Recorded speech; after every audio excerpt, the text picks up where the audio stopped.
Sunday মানেই mutton. তো কার কার বাড়িতে সানডেতে মাটন হয় আমাকে কমেন্ট সেকশানে জানিও কিন্তু। এই দেখো লাল লাল ঝাল ঝাল কষা মাংস, মাটন যখন হচ্ছিল তখনই কষা মাংস তুলে নিয়েছিলাম, তারপর এই দেখো মাটন রেডি হয়ে গেছে, তারপর আমরা খেতে বসে গেছিলাম। তো যাই হোক, এই যে আমার মা এখন মাটন সার্ভ করে দিচ্ছে। তো দেখো কি সুন্দর, জাস্ট মানে আমার মা খুব হেলদি করে রান্না করে। আমি কিন্তু তোমাদের সাথে মাটনের রেসিপিটা শেয়ার করব পরে। তো যাই হোক, তারপর এই যে মা মাটন দিচ্ছিল আমাকে আর বাবাকে, আর নিজেও নিচ্ছিল। তো যাই হোক, আমার তো খুব খিদে পেয়ে গেছিলো মাটনটা দেখেই। আর তারপর যদিও মেটে খেতে খুব একটা ভালোবাসি না আমি, কিন্তু তাও মা একটু আমাকে দেয়। তো যাই হোক, একটু বলে অনেকটাই দিয়ে দিয়েছিল, যদিও আমি একদমই খাই না।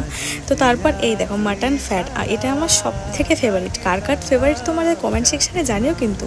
আলু দিয়ে দিল, ঝোল দিয়ে দিল, আর খুব গরম ছিল রান্নাটা। তো যাই হোক, তারপর আমি খাওয়া শুরু করে দিয়েছি। এই দেখো মাটন ফ্যাটটা কি টেস্টি লাগছে। তারপর এই যে আইসক্রিমটা দিয়ে খাওয়া